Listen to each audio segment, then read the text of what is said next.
एक jail cell और एक हाई प्रोफाइल प्रिजनर, एक ऐसी मौत जिसके बाद दुनिया भर में सिर्फ एक ही सवाल गूंजता रहा, क्या जेफरी एप्स्टीन ने सुसाइड किया था या किसी ने सच को हमेशा के लिए खामोश कर दिया।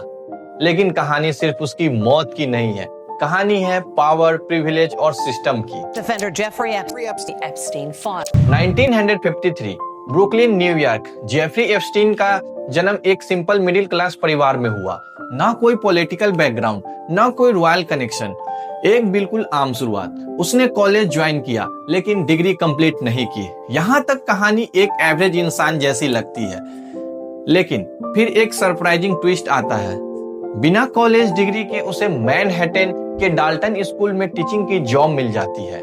डाल्टन स्कूल, जहां न्यूयॉर्क के सबसे अमीर और पावरफुल लोगों के बच्चे पढ़ते थे। कैसे बिना डिग्री के किसी इलाइट इंस्टीट्यूशन में एंट्री मिलती है। यहीं से एप्स्टीन का एक्सपोजर शुरू होता है हाई सोसाइटी सर्कल में। कुछ ही सालों बाद वो वॉल स्ट्रीट पहुंच जाता है। इन्वेस्टमेंट बैंकिंग में उसे जॉब मिलती है और यही उसकी स्किल सबको इम्प्रेस करती है, नेटवर्किंग की। एप्स्टीन को पता था पावरफुल लोगों से कैसे मिलना है, कैसे उसका ट्रस्ट जीतना है और कैसे उसके सर्कल का हिस्सा बनना है। धीरे धीरे उसने अपनी अच्छी इमेज बनाई, फाइनेंशियल एडवाइजर फॉर बिलियनियर्स। मतलब वो अल्ट्रा रिच लोगों के पैसे मैनेज करने की सलाह देता था।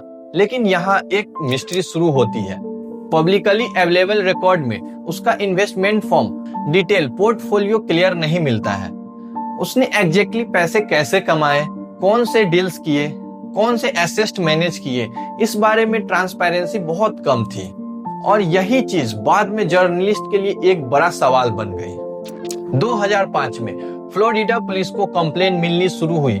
एलिगेशन था माइनर गर्ल्स को पैसे देकर सेक्सुअल एक्सप्लॉयटेशन करना। इन्वेस्टिगेशन हुआ, पर 2008 में जो हुआ वो आज तक कंट्रोवर्शियल है। एप्स्टीन ने एक नॉन प्रोसिक्यूशन एग्रीमेंट साइन किया। फेडरल चार्जेस ड्रॉप हो गए, सिर्फ स्टेट लेवल पर माइनर चार्जेस लगे। रिजल्ट में मात्र 13 महीने की सजा, वो भी वर्क रिलीफ प्रिविलेज के साथ। क्या ये सिर्फ लीगल प्लान था या पावर ने सिस्टम को इन्फ्लुएंस किया? एप्स्टीन के कॉन्टेक्ट लिस्ट में पॉलिटिशियंस, बिजनेस ट्राइकॉन्स, एकेडमिक, रॉयल्स तक के नाम थे। लेकिन याद रखिए, किसी के नाम फ्लाइट लॉग्स में होना ऑटोमेटिक उसे गिल्ट प्रूव नहीं करता है। इसी वजह से केस और कॉम्प्लिकेटेड हो गया। सच और स्पेकुलेशन के बीच लाइन धुंधली हो गई। एप्स्टीन का खुद का एक आइलैंड था, यूएस के सेंट जेम्स वर्जीनिया में।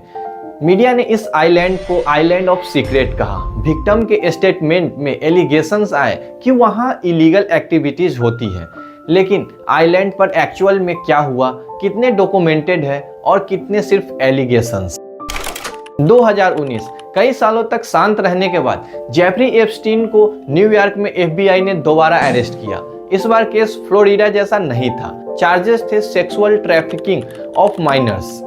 ये चार्जेस फेडरल लेवल पर थे और फेडरल केस बहुत ज्यादा सीरियस लेवल पर होते हैं। और सबसे इंपॉर्टेंट बात, इस बार कोई सीक्रेट प्ली डील नहीं हुई थी। 2008 में उसने एक स्पेशल एग्रीमेंट मिला था जिससे वो हैवी पनिशमेंट से बच गया।